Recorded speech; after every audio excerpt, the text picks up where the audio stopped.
Today we are talking about something that sounds strange at first: countries inside countries. How can that even exist? A country is supposed to be one piece, one government, one system. But in reality, many countries are more like a box full of smaller boxes inside. Let's start very simply. Imagine a big school. The school has one principal, one name, and one set of general rules. But inside this school, there are different classes.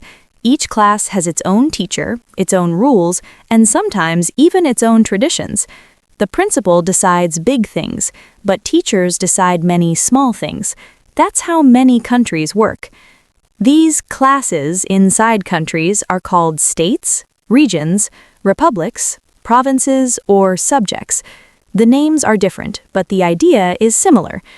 Let's take the United States. The USA is one country, but inside it there are 50 states.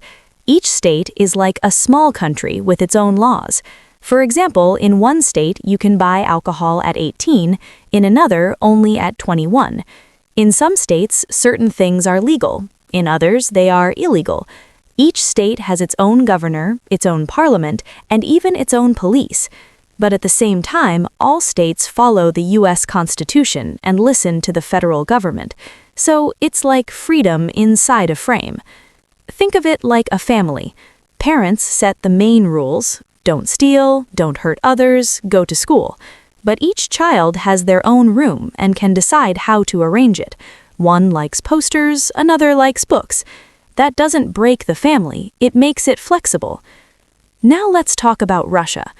Russia is officially a federation, which means it also has countries inside it.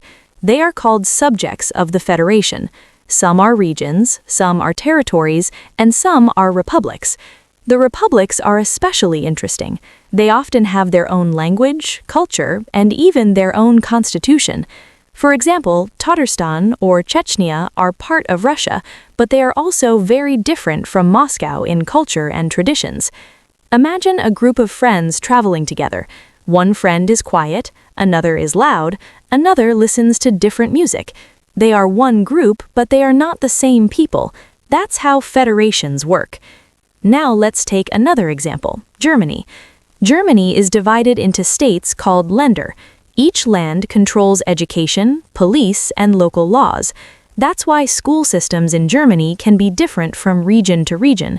The country is one, but daily life depends a lot on where you live. There are also countries that look united but are actually very decentralized. For example, Spain. Spain has regions like Catalonia and the Basque Country.